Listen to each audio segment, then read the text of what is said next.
I'm Brandon Miller, and you are listening to Coach. This weekly series dives deep into the world of CliftonStrengths and how they impact your daily life. Hear from certified strengths coaches on the ins and outs, quirks, and characteristics of all 34 strengths and 4 domains and how they play out in real life. Let's get started.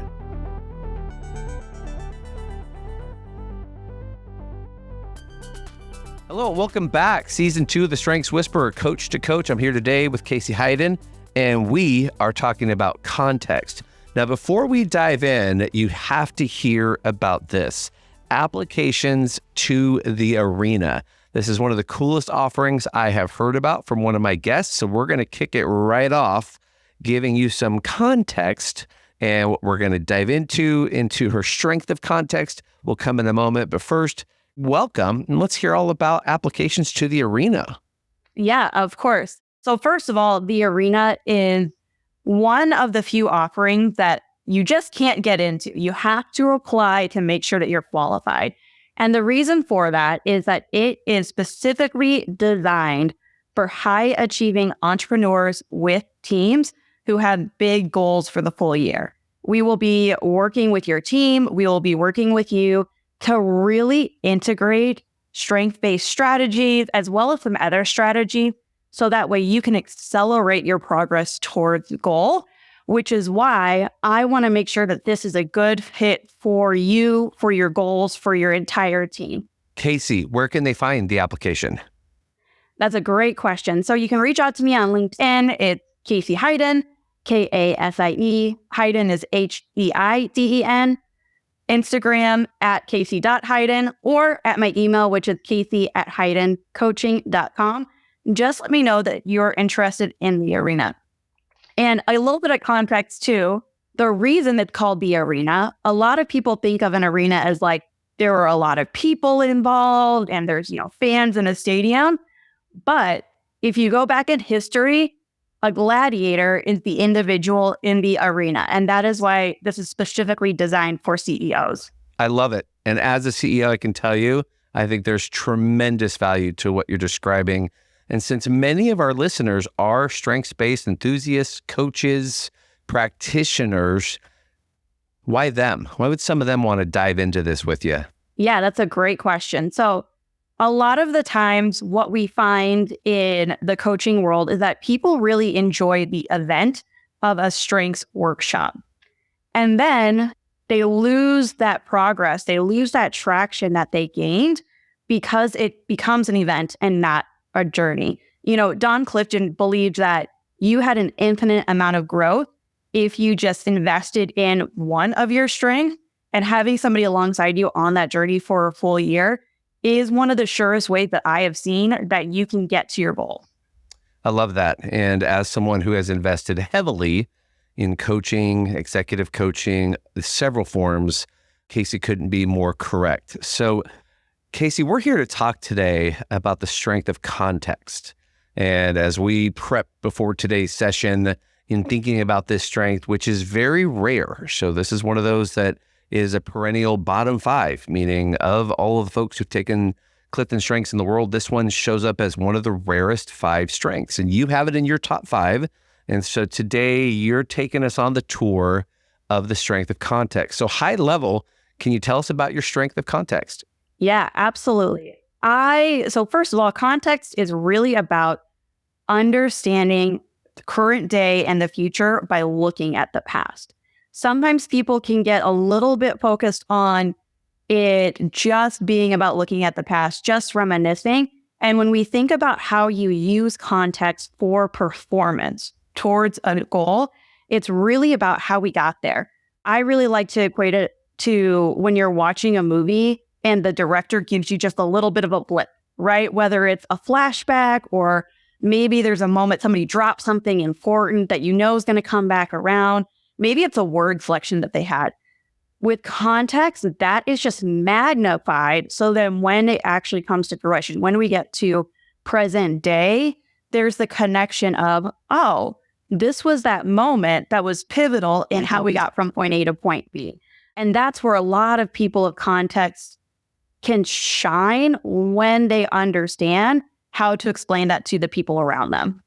So Kasie, given that this strength is rare, and you're describing, that historical frame of reference, but history could be yesterday. History could be the meeting we had last week, and people with high context want to be brought up to speed.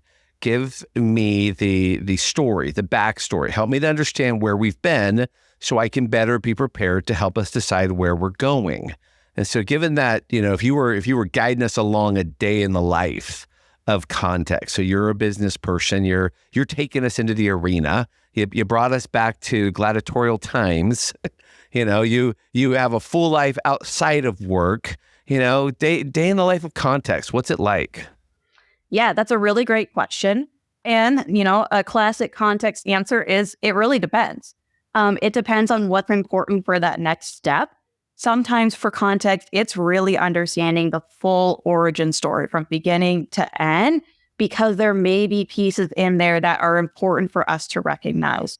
A lot of people with context will say, I just really appreciate being brought in sooner so that way I can understand. That doesn't mean that you need to sit in the same seats for the entire, we don't need to be in meetings all day, every day. But it is a matter of figuring out what's really, really important. So when I'm coaching clients, I love to understand how did they get here, right? What are some of the decisions that are important to them? So that way I can listen for their clues to talent to figure out when there may be some of these moments and can kind of feel that energy. Again, it just is naturally magnified for somebody with context and can highlight that for them so that way they can sort of see their own evolution, their own character arc, if you will. In other times, shorter reference, I have a toddler. So sometimes that's just trying to really uncover what happened at school today. So that way I know how her brain is working and what fun projects we might be able to work on that she's going to be excited about. So it really depends. Yeah, I could see that, because that ability to order past events into present planning. And so learning to piece together where we've come from in order to connect to where we're going. And so when you think of context, some of the roles that come through, these are people who are natural note takers, record keepers. These are the ones that do a really good job of holding on to institutional knowledge. If we don't learn from the past, then we're doomed to repeat the same mistakes over and over again. So context has a natural ability in the spaces and places where I've seen it thrive, where it's given permission to push back. It's given permission to push back on a present plan based upon a past reality. And it needs that space. It needs that permission to say, wait, hold on. We're making a plan similar to one we tried before, and before it didn't work. And here's why it didn't work, and here's what I propose instead. And so throughout, life, career, education, family, that space and place to do that, how's that worked for you? Yeah, that's a great question. And I think one of the points that I want to highlight in what you said there is it's not just, hey, we've tried this, right? That's not the point of context. It's not, hey, we tried this and it didn't work. It's, we tried this and it didn't work, and here's why it didn't work, right? It again, what is important to that performance of moving forward that really highlights. And I have a very vivid memory of sitting in the nonprofit that I used to work for with, I had the CEO, the CFO, general counsel, and we were preparing for a board meeting. And, everybody is going through, and I just had this feeling because I was remembering something that a board member said. I'm like, this doesn't feel like our presentation's not hitting the mark. But because I didn't really have the coaching at the time that I do now, I didn't trust that internal, censor to speak up, because I thought, well, okay, the CEO is right there, the CFO, general counsel. Here are all these people that have so much more tenure, so much more experience than I do. Clearly, they've already thought about that.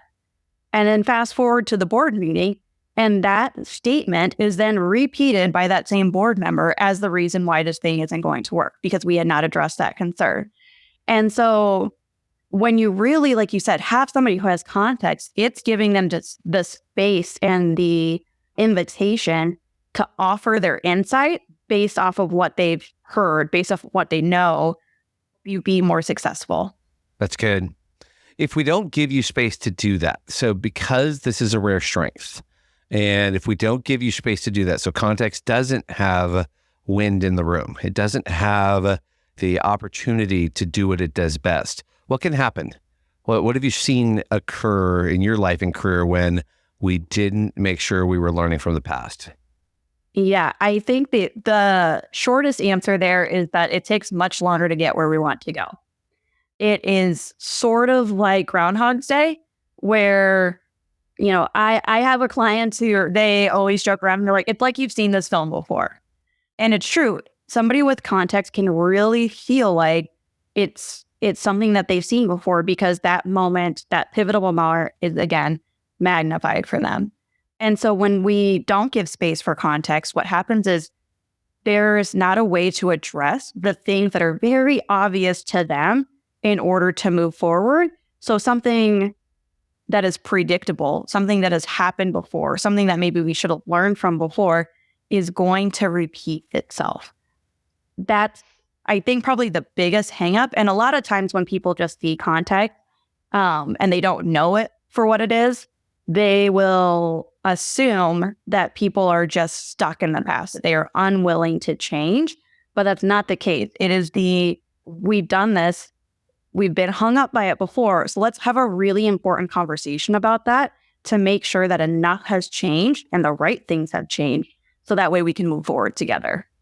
Yeah, you said something really important, that the perception of context can be that it gets stuck in the past. So it's going to repeat the past again and again, and it wills its way. One of the advantages I've seen in context, and you can share with me if you validate this as a standalone. So irrespective of the other strengths around it, context seems to have an uncanny ability to tell the origin story, as you described it, or the past event. It can cobble together where we've been, connect dots, and then present a unified here's where we're from. And it does it in a very honoring way. It thinks about, here is the respect or the nod toward the founders, the nod toward the previous leader, the board member, and that's how we go forward. In your experience, let's pause there because then I want to go to how it relates to its cousin over here, Futuristic. So let's stay right here for a sec. That ability to honor the past without, kind of shaking off that I'm not stuck here, I'm honoring here, because this is how we don't do the things that, people wish they would have had more information back then. If they could go back and do it again, they would have, because now we have that intel. We know where we've come from. Yeah, that's exactly right. And in my experience in coaching other people with context, in my own context, they're very driven toward mission and purpose. And one of the reasons why that is so important is that we know right now when it comes to engagement, like 1 in 4 or 1 in 5 employees feel connected to the mission and purpose of their organization. And context by itself is almost always naturally gravitated towards that type of, again, origin story or the origin of the project or what we're trying to accomplish here. So it's less about being right. It's less about having the opinion or not wanting to change their work and more about, hey guys, are we delivering the mission and purpose and vision to our clients that our founders wanted or that our board of directors wanted based off of our meeting? So again, it really tries to bring that to life. I love that because you're keepers of the flame. You're keepers of the primary purpose, the objective, the mission. And given that stat, and I want to repeat that, 1 in 4. So if 1 in 4, 25% are feeling a connection to an organization's core values, mission, purpose, that has more staying power than almost any other program an organization can do. Because if I feel aligned with your mission, if I feel like I'm here because I'm fulfilling something that matters, then I'm more likely to stay through difficulty. I'm more likely to work through relational discord because we're all going to have that. And what a powerful example of that. That's because you use the term Groundhog's Day, right? The repetition of the same story. And I've had my fair share of experience with entrepreneurs. I am one. I've been around many of them.